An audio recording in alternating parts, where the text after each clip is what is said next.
100 ஆண்டுகளுக்கு மேலாக மாட்டுப்பொங்கல் அன்று கோவிலுக்கு முன்பாக கால்நடைகளுக்கு பூஜை செய்து வழிபாடு நடத்தும் கிராம மக்கள்.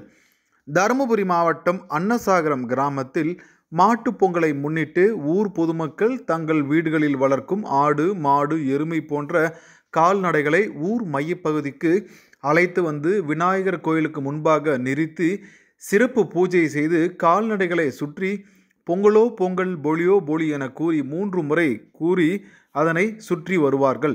பின்பு விநாயகர் கோவிலிலிருந்து கால்நடைகள் ஊர்வலமாக அழைத்து செல்லப்பட்டு ஊரின் மையப்பகுதியில் உள்ள திரௌபதி அம்மன் கோவிலுக்கு முன்பாக நிறுத்தி கால்நடைகளுக்கு சுவாமி கோவிலில் இருந்து மகா தீபாராதனை காட்டி கால்நடைகளுக்கு தீர்த்தம் தெளித்து கால்நடைகளை அங்கிருந்து அழைத்து செல்வார்.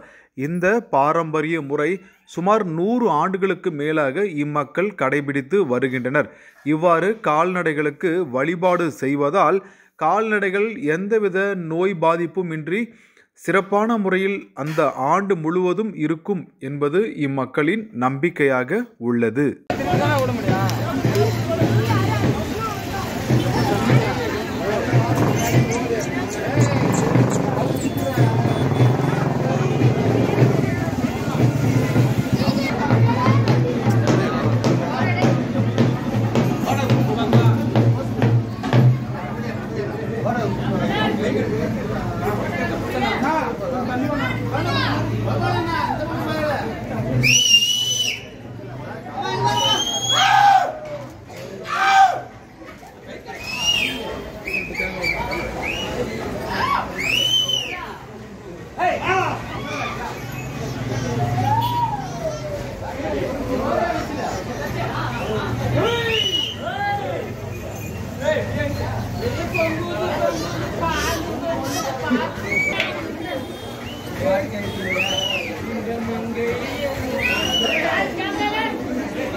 மட்டும் போட்டா